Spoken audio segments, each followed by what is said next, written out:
How to add or remove app screen button on your home screen on a Samsung S24 Ultra and any other Samsung device. By default, you can't see app screen button. To access the application, you need to open the app drawer on your device. If you want to access app drawer from the home screen, tap and hold the blank space on home screen on your device. Tap the setting gear icon at the bottom right corner. Now here you can find the option so app screen button on home screen. So make sure to toggle on it. So app screen button on home screen. Now go to home screen and you can find the app screen button here.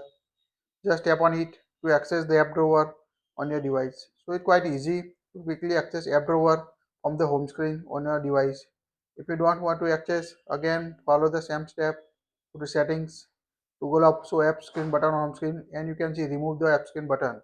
And you need to access the app screen like this on your device. That's it.